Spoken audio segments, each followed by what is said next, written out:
The weight of the silver tray dug into my palm, leaving yet another red mark to match the constellation of burns and cuts that decorated my hands. 3 years of waitressing at Bellissimo, and my body still hadn't adapted to the punishment.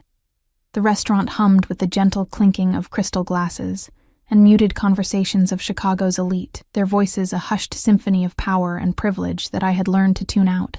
Outside, autumn rain pattered against the floor-to-ceiling windows, blurring the city lights into watercolor smudges of amber and blue. Table 7's waiting on their Barolo, Sophie. Mr. Moretti doesn't like to wait. Marco's voice, tight with anxiety, broke through my exhaustion. I nodded, shifting my weight to my other foot to ease the burning in my arches. On it, Mr. Moretti. Even his name carried weight in this place, though I'd never served him personally. The owner always handled his table, but tonight, Marco was short-staffed after 2 servers called in sick. I'd been promised an extra 50 in tips if I took the section with the private alcove where the mysterious regular dined. Don't make eye contact unless he speaks to you directly, Marco had instructed, his usual flamboyance replaced with uncharacteristic severity. Pour from the right, clear from the left, and for God's sake, don't hover. The bottle of wine felt impossibly heavy as I approached table 7, tucked away in the shadowed corner with a perfect view of both the entrance and the kitchen doors. 3 men occupied the space designed for 6. 2 faced outward, their broad shoulders straining against tailored suits, eyes constantly scanning the room despite their relaxed postures. Security, obviously. Between them, with his back to the wall, sat a man I instantly recognized, despite never having seen his face. Some people didn't need introductions. They commanded recognition through the air that shifted around them, through the slight straightening of spines as others sensed their presence. Dante Moretti was barely 30, according to the whispers, yet he controlled half the city's underground. The youngest son to take over the Moretti family business in 3 generations. I kept my eyes lowered as I approached, focusing on the deep burgundy of the wine as I presented the bottle. Your Barolo, sir. His hands came into view as he gestured approval, elegant fingers adorned with a single platinum ring on his right hand. No gaudy displays of wealth, just understated power. Poor. One word, but the voice sent an involuntary shiver down my spine. Low and smooth like aged whiskey, with just the barest hint of his Italian heritage coloring the edges. I stepped forward, my hands steadier than I expected as I poured the wine with practiced precision. A mistake. I glanced up. Dark eyes captured mine, and for a suspended moment, everything else in the restaurant faded away. He wasn't conventionally handsome in the Hollywood sense. His features were too sharp, too severe for that. High cheekbones, a straight nose that had been broken at least once, and a mouth that seemed more accustomed to giving orders than smiling, but there was something magnetic about him, something that made it impossible to look away once caught in his gaze. The corner of his mouth lifted slightly. You're new. Not a question, but a statement that demanded confirmation. To your table, yes. I managed to keep my voice professional despite the sudden dryness in my throat. I've worked at Bellissimo for 3 years. His eyebrow arched slightly, and I immediately regretted offering information he hadn't asked for. The security guards remained impassive, but I felt their attention sharpen. 3 years. He swirled the wine, his eyes never leaving my face, and yet I haven't seen you before. I should have moved on to the next table, should have nodded politely and walked away. Instead, fatigue and the culmination of a 12-hour shift loosened my tongue. Maybe you weren't looking, I replied, then immediately froze as I realized my error. The silence that followed seemed to stretch into infinity. One of the guards shifted slightly, but Moretti raised a hand, stilling him without even a glance. Then, unexpectedly, he laughed. A genuine sound that transformed his severe features into something almost boyish. Touché. He raised his glass in a mock toast. And your name is? Sophie Calloway. Sophie. He tested my name like he was tasting the wine, measuring its quality on his tongue. Bring us the osso buco, and another bottle. I nodded and turned to leave, relief washing over me that my impertinence hadn't cost me my job, or worse. And Sophie? He called after me, causing me to pause. Only you. I don't want anyone else serving this table tonight. I felt his eyes on me all evening, tracking my movements as I weaved between tables. Each time I returned to serve another course or refill glasses, he engaged me in brief conversation. Nothing intrusive, just questions about the menu or the wine selection that gradually shifted to inquiries about how long I'd lived in Chicago, if I enjoyed working at Bellissimo. By dessert, an unexpected ease had developed between us. The guards remained vigilant, but Moretti had relaxed, one arm draped casually over the back of his chair as he declined the dessert menu. I have a theory about intelligence, he said suddenly as I cleared their espresso cups. His companions had stepped away, presumably to secure the exit before their departure. True intelligence isn't about education, or even natural aptitude. It's about adaptation, survival. I paused, unsure if he expected a response. You've survived here for 3 years, in a place where most last 6 months before the pressure breaks them. He leaned forward, resting his elbows on the table. I wonder what else you could accomplish in the right environment. The intensity of his gaze made my skin prickle. I'm just doing my job, Mr. Moretti. Dante. He corrected me with a smile that didn't quite reach his eyes. I've been watching you tonight. You're observant. You notice things. I thought of my tiny apartment with its leaking ceiling, the stack of past-due medical bills for my mother's cancer treatments, the community college classes I'd had to abandon when money got tight. What did this man, born into power and privilege, know about survival? I notice which customers need their water refilled. I deflected. It's hardly a superpower. You notice which of my men is left-handed and keeps his weapon in an ankle holster. You notice when the couple at table 12 started arguing, and you rerouted the birthday celebration to avoid passing their table. You notice patterns. My pulse quickened. I hadn't realized I was being so closely observed. What if I offered you something more than tips and sore feet? He pulled a small black card from his jacket pocket and placed it on the table. A challenge of sorts. I stared at the card, reluctant to touch it. What kind of challenge? His smile widened, revealing perfect teeth. A game of wits. 3 tests of intelligence and adaptation. If you win, he gestured broadly, encompassing the restaurant and beyond. I'll give you my lakeshore mansion, completely yours, no strings attached. A startled laugh escaped me before I could contain it. And if I lose? Something dangerous flickered in his eyes. Then you work for me. 1 year. Whatever position I deem suitable for your skills. The rational part of my brain screamed warnings. This man was dangerous, unpredictable. But another part. The part that had grown up fighting for every scrap. That had watched my mother waste away because we couldn't afford better treatment.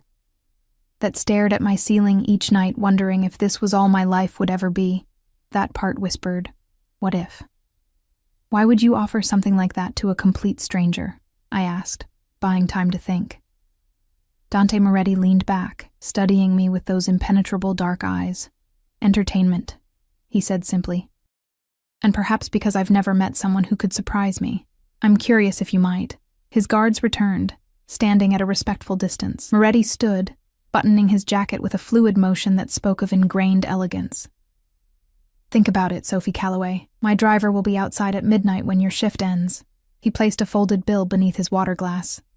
100, I glimpsed, and stepped away from the table. For your excellent service. He was nearly at the door when I called after him, my voice carrying across the now quiet restaurant. What makes you so sure I'm not already smarter than you? The entire restaurant seemed to hold its breath. Moretti turned slowly, his expression unreadable. Then that small smile returned, sharper now. That, he said quietly, though I heard him perfectly across the distance, is exactly what I'm hoping to find out.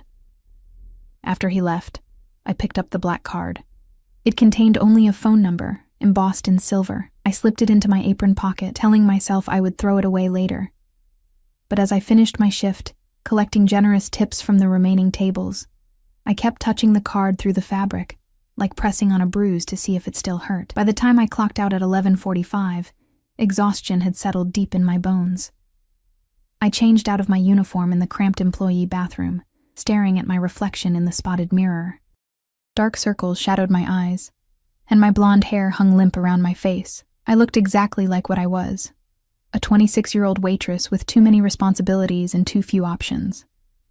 The rational decision was to take the bus home, forget tonight had ever happened, and continue the safe, predictable struggle that was my life.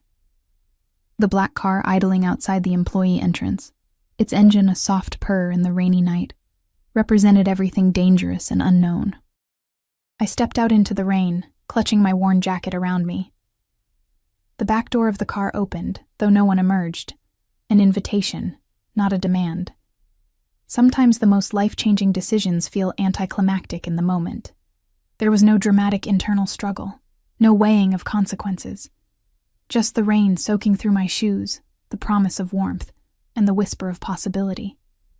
I walked toward the car and ducked inside, coming face to face with Dante Moretti once more.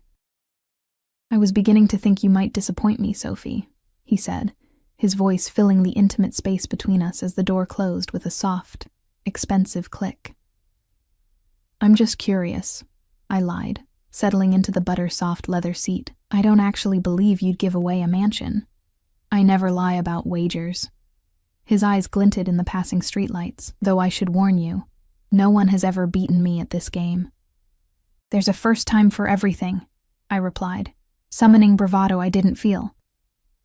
His laugh was genuine, and it transformed his face into something almost boyish again. For a moment, I could see the man he might have been in another life, one without the weight of his family's legacy.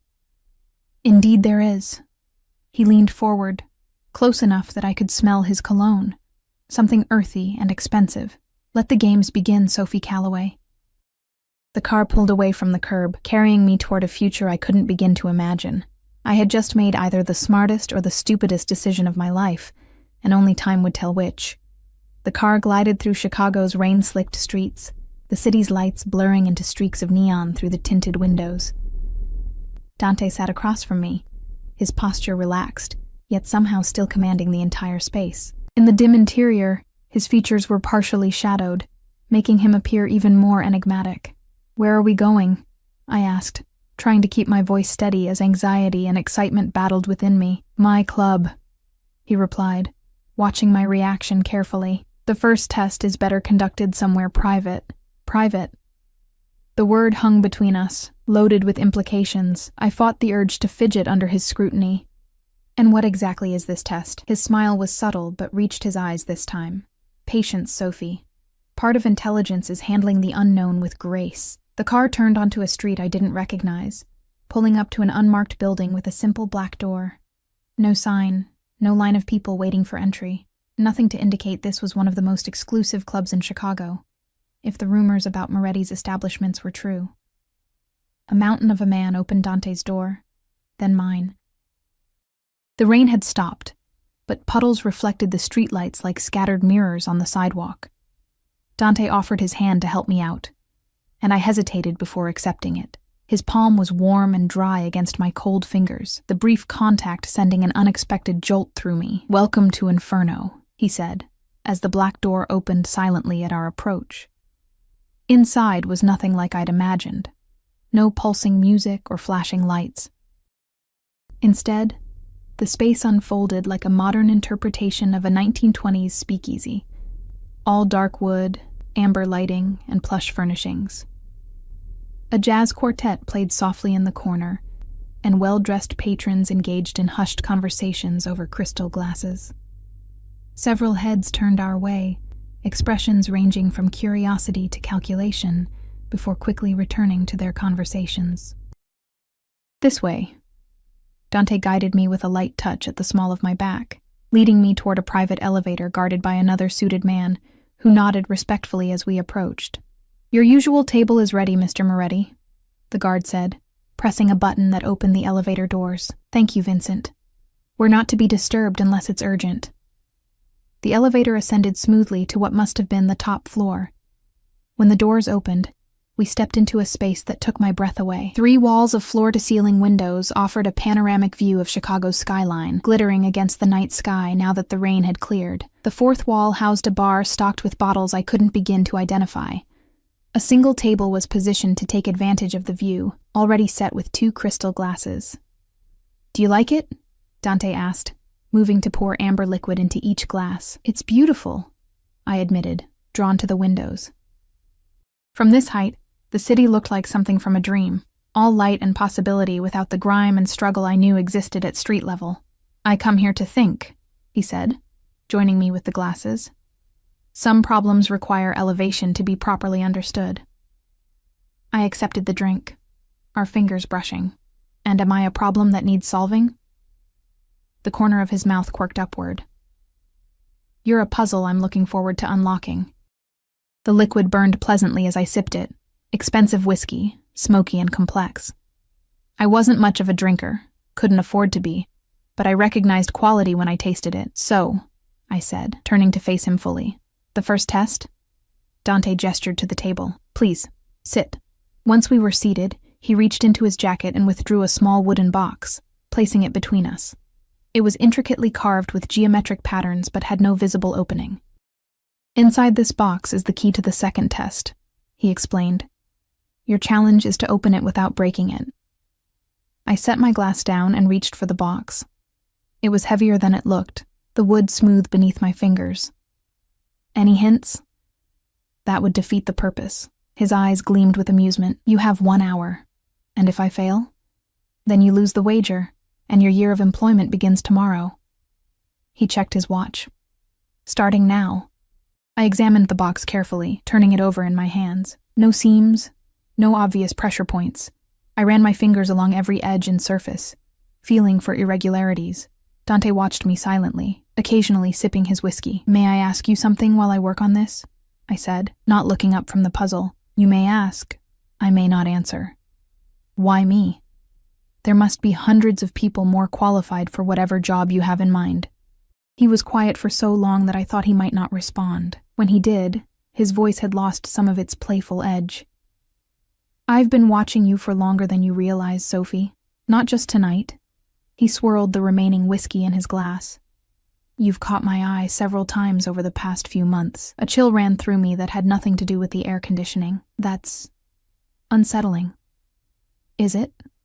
"I find it's prudent to observe people in their natural environment. It reveals things interviews can't." "And what did your observations reveal about me?" I asked, fingers still working at the puzzle box. His dark eyes fixed on mine. "Resilience. Intelligence. A woman fighting against circumstances beyond her control, yet never breaking. Someone underestimated and overlooked." Something in his assessment struck too close to home, making my throat tighten unexpectedly. I looked down at the box, blinking rapidly. "You're also stubborn," he continued, his tone lightening. "You've refused better job offers to stay at Bellissimo. I'm curious why." I snorted softly. "Better is relative. Waitressing allows me flexible hours to care for my mother. The tips are good, and Marco's understanding when I need to leave for emergencies.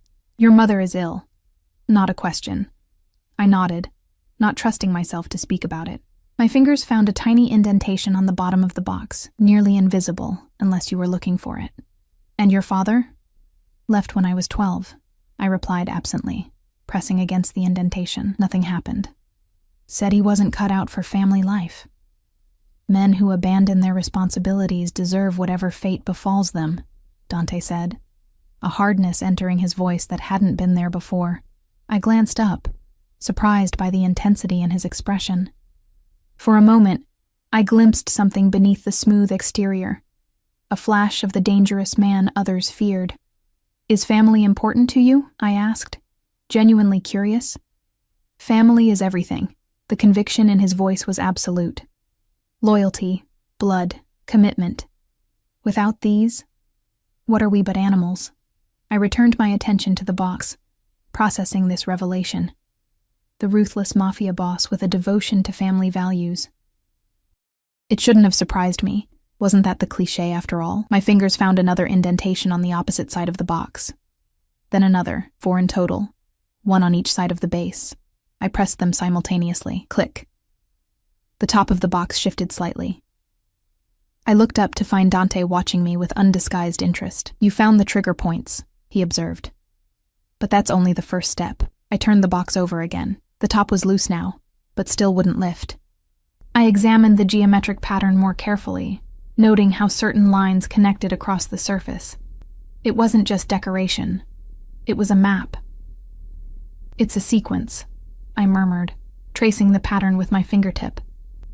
"The indentations need to be pressed in a specific order." I studied the flow of the design, following its logic. Then, working methodically, I pressed each indentation in the sequence I believed was correct.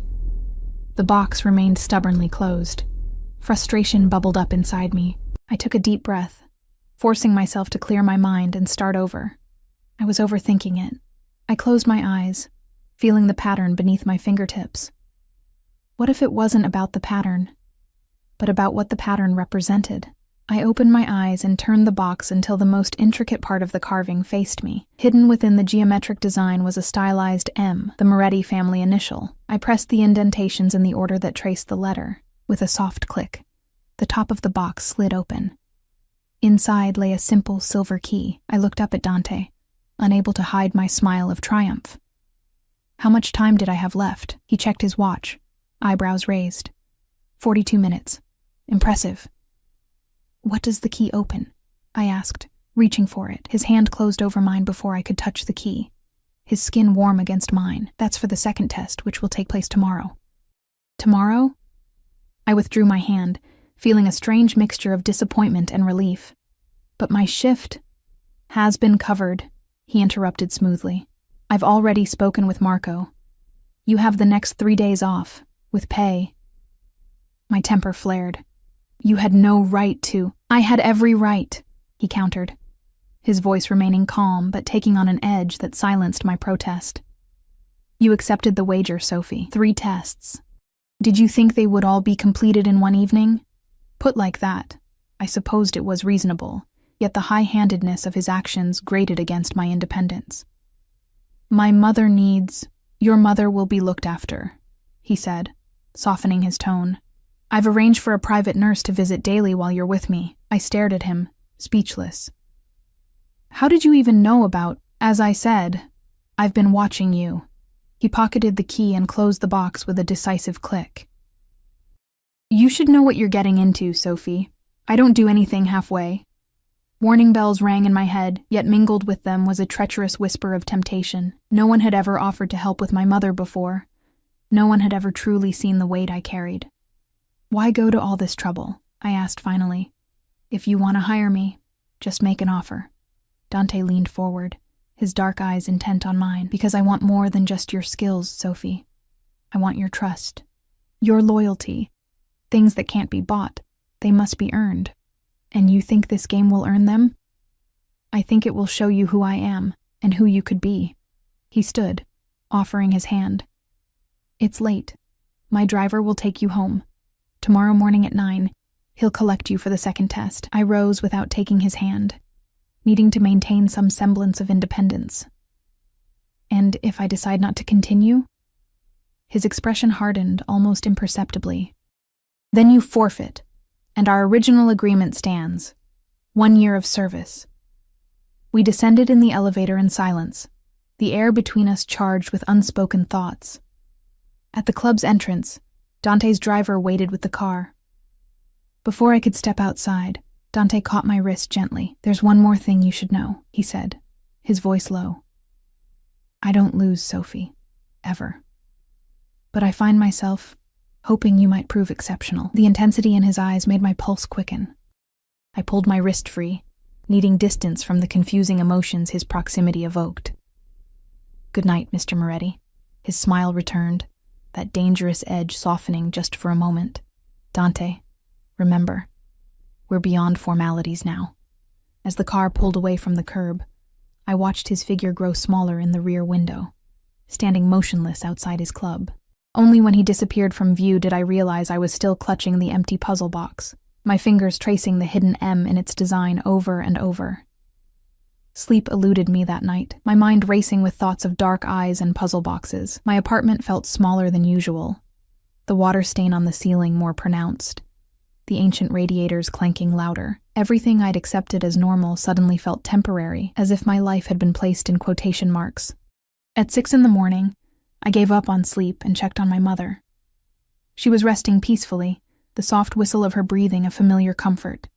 I brushed a strand of gray hair from her forehead, studying the face that had once been a mirror image of mine before illness had carved deep lines into it. "What am I doing, Mom?"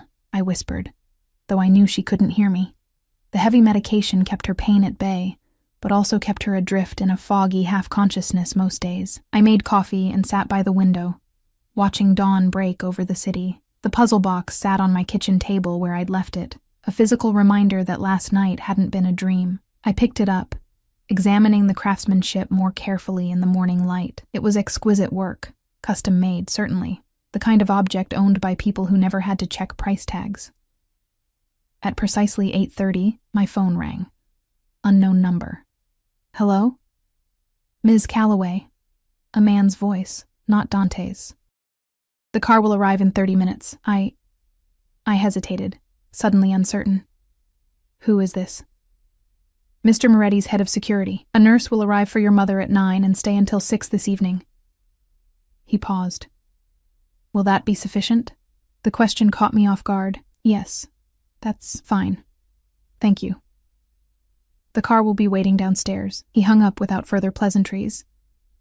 I dressed carefully, conscious in a way I hadn't been before of my limited wardrobe. I settled on black jeans, a blue blouse that brought out my eyes, and boots with only minimal scuffing. My blonde hair went into a simple braid. Practical, not trying too hard.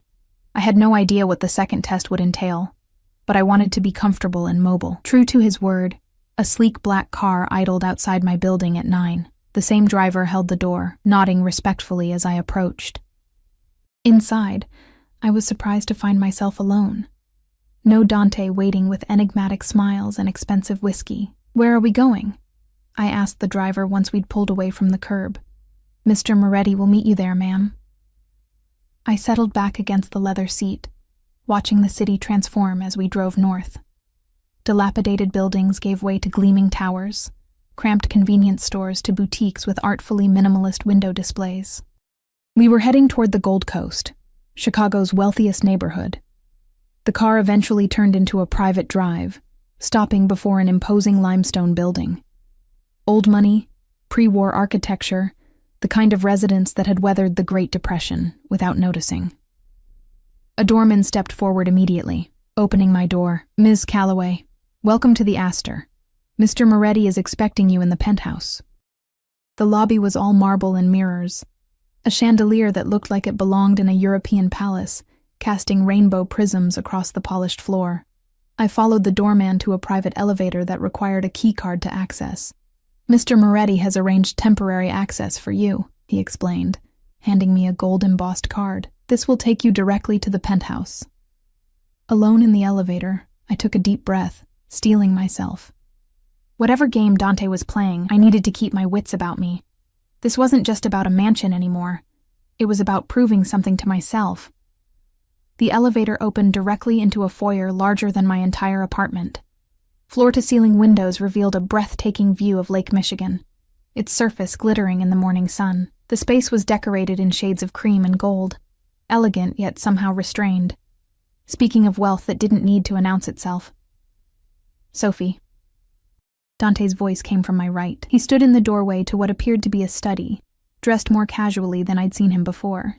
Dark trousers and a charcoal sweater that probably cost more than my monthly rent. "Right on time. Your directions didn't leave much room for tardiness," I replied, stepping into the apartment. "Nice place." His mouth quirked. "One of several. Coffee?" I nodded, following him through to a kitchen that looked like it belonged in a design magazine. He moved with easy familiarity, preparing 2 cups from an elaborate espresso machine. "Did you sleep well?" he asked, sliding a cup toward me across the marble island. "Not particularly." I accepted the coffee, our fingers brushing briefly. I'm not used to high-stakes games with strangers. "Are we strangers?" He leaned against the counter, studying me over the rim of his cup. "I feel like I know you quite well, Sophie." "That's the problem," I said, meeting his gaze directly. "The imbalance. You know about my mother, my job, where I live. I know almost nothing about you beyond your reputation." "Fair enough." He set his cup down. "What would you like to know?" The directness of his offer surprised me. I considered carefully. Why this game? Why offer a mansion to someone you barely know? His expression grew thoughtful. I told you. Entertainment. But there's more to it. He gestured for me to follow him back toward the study. I've achieved everything expected of me. Business success, family loyalty, power. But predictability is its own kind of prison. The study was warm and intimate compared to the rest of the apartment, lined with bookshelves and dominated by an antique desk. Dante indicated a leather chair for me before taking the one opposite. Everyone in my world wants something from me, he continued. Protection, favors, money, connections. Their motives are transparent, their moves predictable. But you... His eyes locked with mine. You've caught my attention precisely because you don't fit any pattern I recognize. I'm just trying to survive, I said simply. With extraordinary dignity, he countered. You could have taken easier paths. I know about the offers you've received. Managing positions at upscale establishments. Opportunities that would have meant more money and less physical strain. A chill ran through me. How long had he been watching me? How much did he know? Those jobs would have meant fixed hours, I explained, trying to mask my unease. I need flexibility for my mother's care. Precisely. Family first. Approval warmed his tone. That kind of loyalty is rare, Sophie. And valuable. He rose, moving to the desk where a chessboard was set up. Pieces arranged mid-game. Do you play? I shook my head. Never learned. A pity. Chess teaches valuable lessons about strategy and sacrifice. He moved a black knight, capturing a white pawn. Sometimes the most unassuming piece can change the entire game. There was something deliberate in the way he placed the captured pawn aside, something that made me think we weren't just talking about chess anymore. The second test, I prompted, steering us back to the reason for my presence. Yes. He reached into his pocket and withdrew the silver key from yesterday's puzzle box. This opens something in this apartment. Your challenge is to determine what and why it matters to me. I accepted the key, turning it over in my palm. It was old-fashioned, the kind that might open a diary or jewelry box rather than a modern lock. Any parameters for this test? I asked. You have 3 hours. You may explore freely except for the secured room at the end of the hall. That's off limits for security reasons. I'll be working in the living room if you need clarification on the rules. With that, he left me alone in the study, the silver key cool against my skin. I took a moment to gather my thoughts, sipping the excellent coffee and considering my approach. This test seemed more psychological than the first, designed to reveal how I thought, what I noticed, what I deemed important. I began with the study, examining the bookshelves first. The collection was extensive and eclectic. Italian classics in their original language, modern business texts, historical biographies, and, interestingly, several volumes on art history. I noted the most worn spines, the books that had clearly been read multiple times. The desk revealed little, too neat to contain casual clues. The chess game, however, drew my attention again. It wasn't a random arrangement of pieces, but appeared to be a famous match, perhaps even documented in chess history. I took a photo with my phone to research later if needed. Moving through the apartment, I maintained a mental inventory of potential locks, a jewelry box in the master bedroom, a small safe concealed behind a landscape painting, a locked cabinet in the kitchen, several drawers and various pieces of furniture, too many possibilities to try randomly within the time limit. In the living room, Dante worked on a laptop, occasionally taking calls in rapid Italian. He acknowledged me with a nod, but otherwise didn't interfere with my exploration. His security detail, 2 men today, maintained a discreet presence by the elevator and at the entrance to the forbidden room. After an hour of methodical searching, I'd found nothing that seemed significant enough to be the target. I paused in a hallway lined with photographs, studying them for clues. Most were formal family portraits. Dante with older men who shared his features, elegant women draped in jewels, all posed stiffly for the camera, but one photo stood apart, a candid shot of a younger Dante with an elderly woman, both laughing as they prepared food in a rustic kitchen. The genuine joy in his expression was striking compared to his usual controlled demeanor. I moved closer, noting the tarnished frame, silver, unlike the others, and far less expensive looking. As I leaned in to examine it, my sleeve caught on something, a tiny keyhole, nearly invisible in the ornate design of the frame. My heart quickened. I removed the frame carefully from the wall, turning it over. The backing was secured with small clasps, nothing that required a key. But when I ran my fingers along the edge of the frame itself, I felt a subtle indentation, a hidden compartment. I inserted the silver key, holding my breath. It fit perfectly. With a gentle turn, a section of the frame slid open, revealing a folded piece of paper and a delicate gold locket. Carefully, I opened the locket first. Inside was a tiny photograph of the same elderly woman from the picture, her smile gentle and knowing. I unfolded the paper next. A handwritten recipe in Italian, the handwriting shaky with age, my grandmother's ciambella recipe. Dante's voice came from behind me, causing me to start. I hadn't heard him approach. I turned to face him, the locket and recipe still in my hands. I hope I'm not intruding on something too personal. His expression was unreadable, dark eyes studying my reaction. That's precisely the point of the test, Sophie. To see if you could find what matters most. Not the safe behind the painting? Or the locked cabinet with the expensive scotch? I asked. A ghost of a smile touched his lips. Those would have been predictable assumptions based on who you think I am. I looked down at the recipe and locket again. Your grandmother was important to you. She raised me after my mother died, he said quietly. Taught me everything about family, loyalty, tradition, the values that guide my life. The admission felt significant, a piece of himself offered freely, without calculation. I returned the locket and recipe carefully to their hiding place. Why conceal these things in a hidden compartment? They're not valuable except sentimentally. His gaze intensified. In my world, Sophie, sentiment is a vulnerability. Caring about anything or anyone gives others power over you. That sounds like a lonely way to live, I said before I could stop myself. It's a necessary precaution. He took the frame from my hands, securing the compartment and rehanding it with a care that belied his words. Congratulations. You've passed the second test. By finding what matters to you beyond the obvious trappings of power, I concluded. He nodded, watching me with a new appreciation. Most people see only what's on the surface. Wealth, influence, control. They never look for the foundation those things are built upon. Family, I said, thinking of my own mother. The sacrifices I'd made willingly for her care. Roots. Precisely. Something shifted in his expression. A brief glimpse of vulnerability quickly masked. You continue to surprise me, Sophie. I felt suddenly self-conscious under his scrutiny, aware of how close we were standing in the narrow hallway. What now?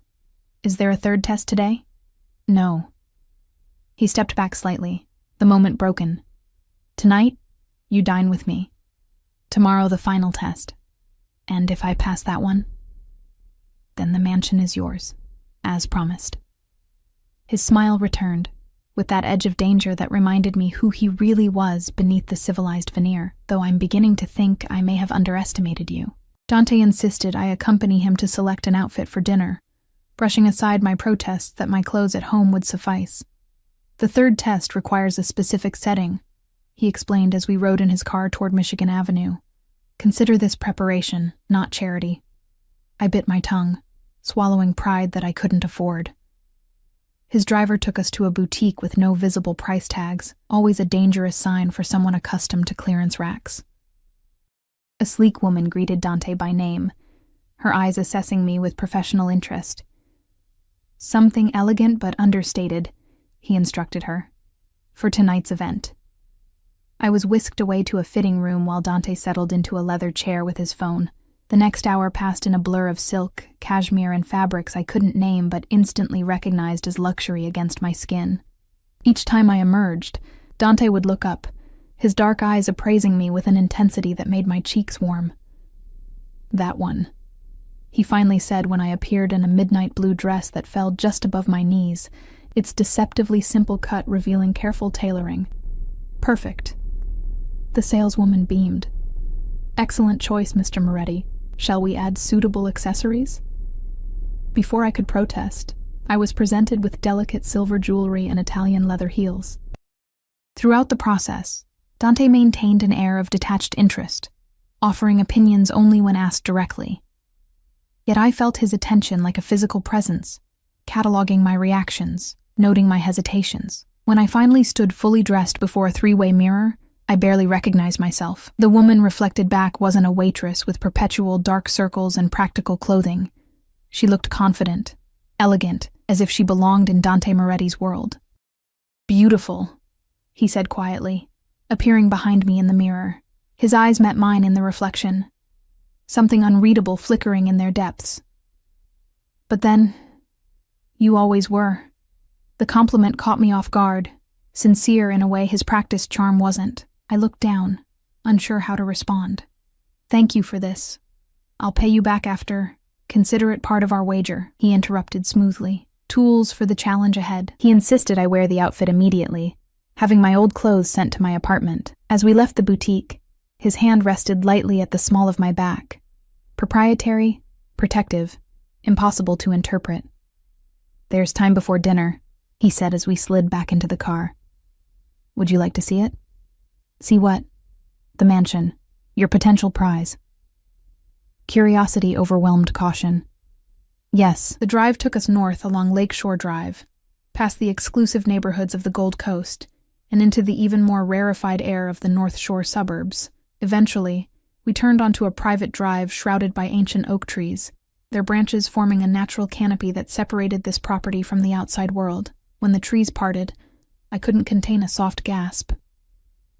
The mansion stood like something from another era, a sprawling limestone structure with a slate roof and ivy climbing its walls. Formal gardens stretched toward the lake visible beyond, and a fountain played in the circular drive where our car came to a stop.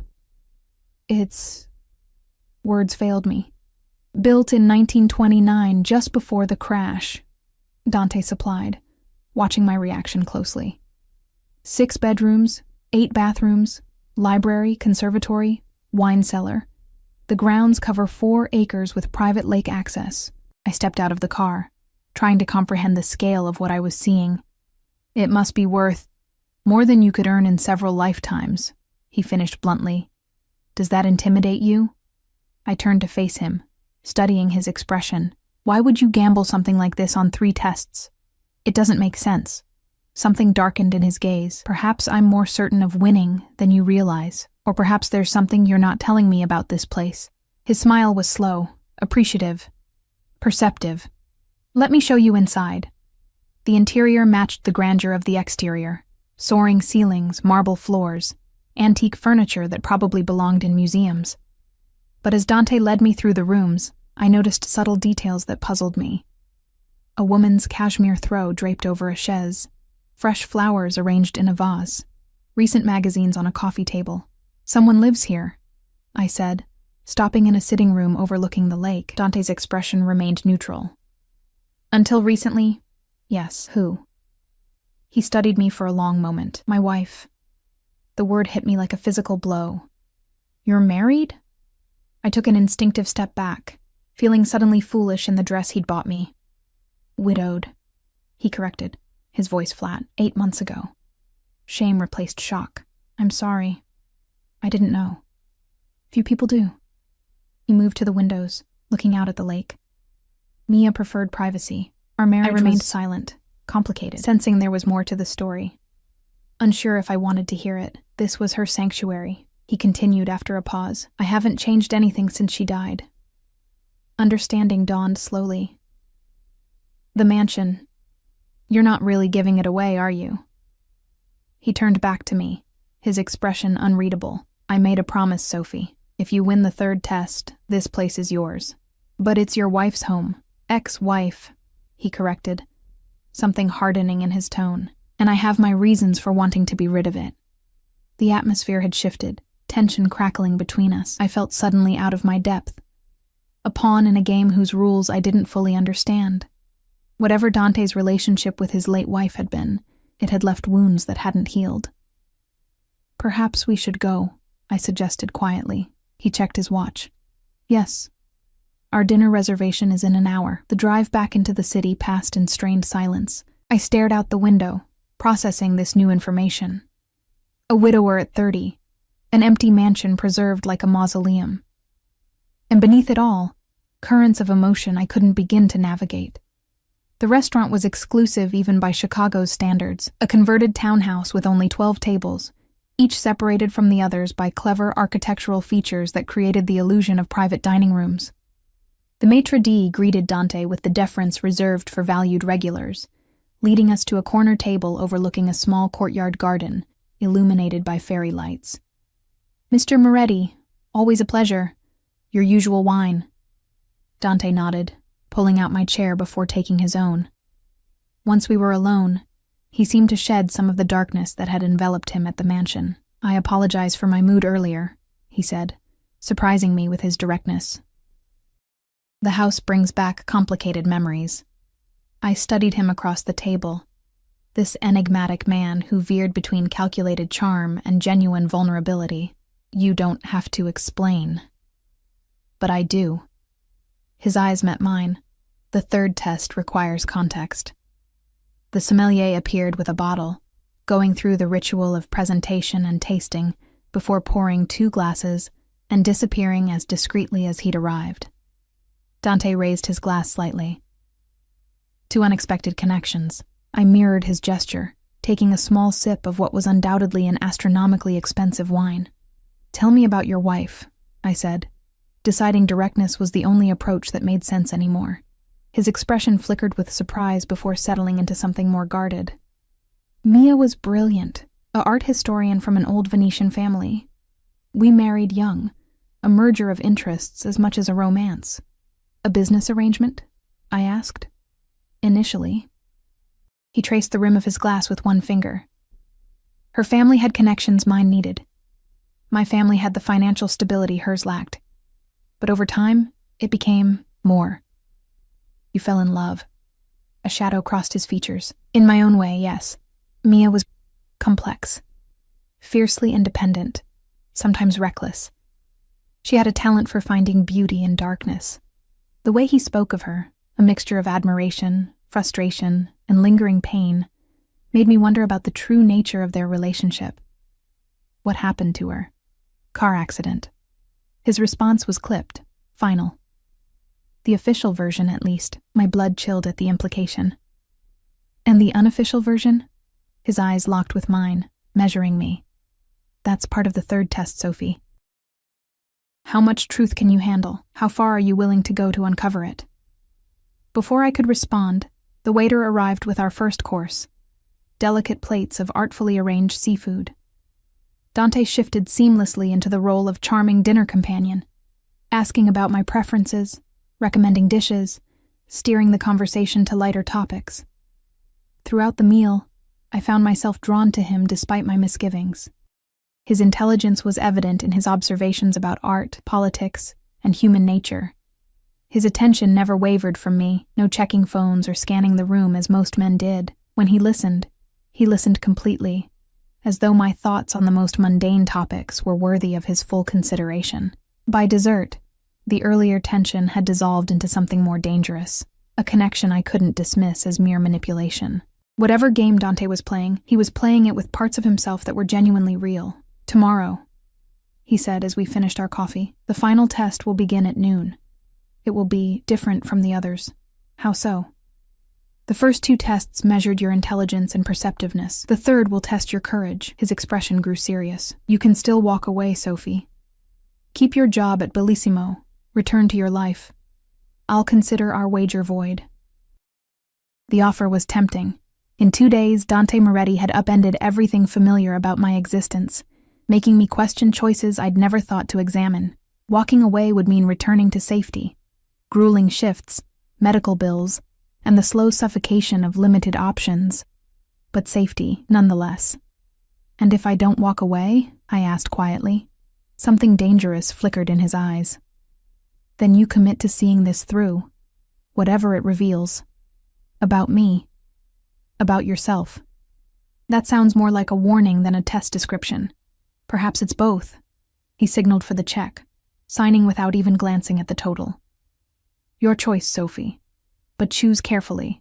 Some doors once opened can't be closed again. Outside, the night air had turned cool. Dante draped his jacket over my shoulders, the weight of it solid and warm against the thin fabric of my dress. His scent enveloped me, sandalwood and something uniquely him, both comforting and disorienting. Take me home, I said finally. I need to think. The drive to my apartment was silent, both of us lost in our own thoughts. When the car pulled up to my building, Dante didn't immediately signal for his driver to open the door. Whatever you decide, he said quietly, know that these past 2 days have been illuminating. For me too, I admitted, though I'm still not sure what any of this means. His smile was tinged with something that might have been regret. Meaning comes after understanding, Sophie, and understanding requires courage. He reached out, his fingers brushing a strand of hair from my face with unexpected gentleness. Until tomorrow, or not. The choice is yours. I stepped from the car, clutching the key he'd pressed into my palm, not the silver key from the tests, but a new one, modern and unadorned, for the front gate, he explained. If you decide to come. As the car pulled away, I stood on the sidewalk, the key digging into my skin as I closed my fist around it. The rational decision was obvious.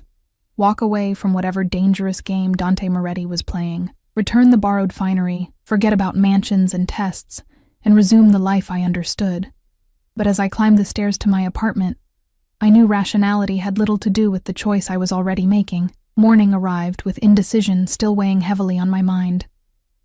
I'd barely slept, torn between self-preservation and the magnetic pull of unfinished business with Dante Moretti.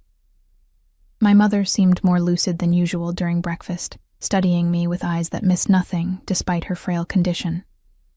Something's different, she observed, her thin fingers curling around her teacup. You've met someone. I looked up, startled by her perception. Why would you think that? Her smile was knowing, a glimpse of the sharp-witted woman she'd been before illness had claimed so much of her. You're wearing the good perfume, and you've checked your phone 6 times in 10 minutes. Heat rose to my cheeks. It's complicated. The interesting ones always are. She reached across the table, her touch light on my wrist. Just remember who you are, Sophie. Don't lose yourself, even for something that glitters. Her words followed me as I dressed in my most presentable outfit, black pants and a cream sweater that had once belonged to her. Simple, practical, true to myself, despite the memory of silk and designer labels still fresh in my mind. At 11:30, I stood at my window, watching the street below. No black car waited. Dante had meant what he said. The choice was truly mine. The key he'd given me sat heavy in my palm, its weight disproportionate to its size. I called the nurse agency first, confirming someone would stay with my mother until evening. Then I ordered a rideshare, the expense making me wince even as I entered the address I'd memorized from yesterday's drive. The journey north felt surreal, neighborhoods transforming around me as we drove further from the city center. The driver gave me a curious look when we reached the imposing gates of Dante's lakeside estate, but said nothing as I let myself out. For a long moment, I stood before the wrought iron gates, key in hand. Whatever waited beyond was unknown territory, not just physically, but emotionally. The safe choice would be turning around, pretending these past days had been nothing more than an unusual interlude. Instead, I inserted the key and pushed the gate open. The gravel drive crunched beneath my feet as I walked toward the mansion. No car in sight, no security personnel visible, though I had no doubt I was being watched. The fountain burbled serenely in the crisp autumn air, its sound almost loud in the surrounding stillness. I climbed the stone steps to the main entrance, heart pounding. Before I could knock, the heavy door swung open. Dante stood framed in the doorway, dressed more casually than I'd seen him before, dark jeans and a charcoal Henley that somehow made him seem more dangerous than his tailored suits. You came. His voice revealed nothing, but his eyes, those dark, inscrutable eyes, seemed to search mine for answers I wasn't sure I had. I'm not sure why, I admitted, but walking away felt like the greater risk. Something shifted in his expression. Approval, perhaps, or relief. Come in. There's something you need to see. He led me through the grand foyer into a different wing than we'd explored yesterday. This section of the mansion felt more lived in, less like a museum and more like an actual home. We stopped at a door at the end of a corridor where he paused, hand on the knob. "The third test isn't about intelligence or perception," he said quietly. "It's about truth. Are you ready to see it?" I nodded, mouth suddenly dry. He opened the door to reveal what appeared to be a home office, elegant but functional, with a large desk facing windows that overlooked the lake. But what caught my attention were the walls, covered with photographs, documents, and maps connected by red strings, like something from a detective film. "What is all this?" I asked, stepping closer to examine the nearest collection of images. "My wife's research," Dante replied, closing the door behind us. "Or more accurately, her obsession." The photographs showed various men, some in business attire, others more casually dressed. Several faces appeared multiple times. With a jolt, I recognized Dante in some of them, younger, his expression harder than the man who stood beside me now. "Mia wasn't just an art historian," he continued, moving to stand beside me. "She was investigating my family's business dealings, gathering evidence, building a case." Understanding dawned slowly. "Against you? Her own husband?" His laugh held no humor. "Marriage provides excellent cover for surveillance. Our families arranged our union believing it would strengthen alliances. Neither suspected she had her own agenda." I moved along the wall, taking in the scope of her investigation. Newspaper clippings about businesses I recognized as Moretti Holdings, property deeds, shipping manifests, financial records, years of meticulous research. "She was an informant," I said, the pieces falling into place. "Working with the FBI eventually." His voice remained neutral, but tension radiated from his body. "Though she began independently. Her brother died of an overdose when she was 19, heroin supplied by one of my family's associates." I turned to face him, searching his expression. "Did you know? All along?" "Not at first." He moved to the desk, running his fingers along its polished surface. "I discovered her true purpose 3 years into our marriage. Found her photographing documents in my father's study during a family gathering." A chill ran through me. "What did you do?" His eyes met mine, unflinching. "What would you expect a man in my position to do, Sophie?" My throat tightened. "I don't know you well enough to answer that." "That's the heart of the third test." He gestured to the evidence surrounding us. "Knowing what my wife was doing, knowing what my family is capable of. What do you think happened to Mia Moretti?" The implication hung heavy in the air between us.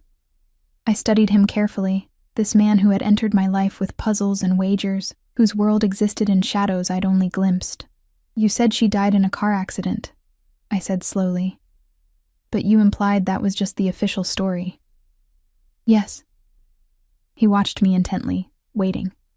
I thought about everything I'd learned about Dante. His intelligence, his attention to detail, his devotion to family legacy, but also his appreciation for perception, his respect for loyalty, his capacity for genuine feeling beneath the calculated exterior. "You didn't kill her," I said finally, certainty growing as I spoke the words. "It doesn't fit. The preserved mansion, the tests focused on intelligence and perception rather than blind loyalty. You respected her mind even if she betrayed you." Something eased in his posture, a tension I hadn't fully registered until it dissipated. "Go on." "She was gathering evidence against your family, not just you personally," I continued, the pieces arranging themselves as I spoke. "When you discovered what she was doing, you had a choice, your wife or your family loyalty." I moved toward him, watching his reaction. "You chose a third option. You helped her." His eyes widened fractionally, the first time I'd truly surprised him. "What makes you so certain?" "The mansion," I replied. "You're not giving it away because it reminds you of betrayal. You're giving it away because it's the last connection to a life you left behind." Understanding bloomed as I spoke. "The car accident wasn't real, was it? You helped her disappear, staged her death to protect her from your family." For a long moment, Dante was perfectly still, his expression unreadable. Then, slowly, he smiled. Not the calculated charm he'd displayed in our earlier encounters, but something genuine that transformed his entire face. "Exceptional," he said softly. "Truly exceptional." "Am I right?" I pressed. almost entirely. He moved to a painting on the far wall, swinging it aside to reveal a safe. With practiced movements, he dialed the combination and removed a thick folder. Mia is alive, living under a new identity in Scandinavia. The accident provided cover for her extraction by federal agents. He handed me the folder. Inside were documents detailing a complex immunity arrangement, witness protection protocols, and finally a divorce certificate dated 6 months prior. "You turned state's evidence," I said, the full picture becoming clear. "Against your own family, against certain elements within the organization," he corrected. "My father died 2 years ago. In the power struggle that followed, some factions wanted to take our business in directions I couldn't support. So you worked with your wife and the authorities to dismantle those operations," I concluded, "while preserving what you could of the legitimate family enterprises." "It was the only honorable path," he said simply. "Family is everything to me, Sophie. But honor defines what family means. Without principles, we're nothing but thugs with expensive suits." I processed this revelation, understanding now why he'd watched me for months, why he'd devised these tests. "You've been looking for someone who could see the truth without being told. Someone who understands the complexity of loyalty." His gaze intensified. "Someone who might understand me." "Why?" I asked, though I suspected I already knew the answer. "Because I'm rebuilding," he said quietly, "creating something legitimate from the ashes of my family's complicated legacy. And I want—" He paused, seeming to choose his words carefully. "I want someone to share it with who sees me clearly. Not the reputation or the power, but the man, and that's the real prize," I said, understanding dawning. "Not the mansion. The mansion is yours if you want it," he replied. "I meant what I said. I don't break promises, but you're right. That was never the true wager." He stepped closer, close enough that I could feel the warmth radiating from him. "The real question, Sophie, is what you want. Now that you know the truth about me, about the tests, what do you choose?" In that moment, standing in a room filled with evidence of his complicated past, I recognized the crossroads before me, the safe path back to my familiar struggles, or the unknown territory of Dante Moretti's world, a world being transformed from shadow to light. "I want honesty," I said finally. "No more games, no more tests. If we're going to explore whatever this is between us, it needs to be real." Relief and something deeper flickered across his features. "Agreed. I'll keep my job at Bellissimo," I continued, needing to establish my independence. "At least for now, and I'll stay in my apartment until I decide otherwise." He nodded, accepting my terms without argument. "And the mansion?" I considered the grand, empty house with its painful memories and gorgeous views. "Sell it. Donate the proceeds to addiction treatment programs." His smile was immediate and genuine. "In Mia's name. She'd appreciate that. As for us," I took a deep breath, stepping into uncertainty with eyes wide open. "We start from the beginning. Dinner, conversations, learning each other as equals, no wagers, no power plays." "I'd like that," he said, his voice softer than I'd heard before. "Though I should warn you, I still don't lose, Sophie. Not at things that truly matter." The declaration held no threat, only a promise that sent warmth spreading through my chest. "Neither do I." 6 months later, I stood on the balcony of Dante's Gold Coast penthouse, our penthouse now, watching the sunset over Lake Michigan. My mother occupied the guest suite, her health improving under the care of specialists Dante had insisted on consulting. I still worked 3 shifts a week at Bellissimo, though now it was by choice rather than necessity. Warm arms encircled me from behind, and I leaned back against Dante's chest, savoring the solid strength of him. "Happy?" he murmured against my hair. I turned in his embrace, studying the face that had become as familiar to me as my own. The dangerous edge remained. Some aspects of a man never change, but now it was tempered by the openness he showed only to me. "Yes," I said simply, "though I'm still smarter than you." His laugh rumbled through his chest. "Prove it." "I chose you," I replied, rising on tiptoes to press my lips to his. "Smartest decision I ever made, As his arms tightened around me, deepening our kiss with a hunger that still took my breath away, I realized that some wagers were worth the risk. In the game of life and love, sometimes the greatest victory comes not from winning, but from having the courage to play.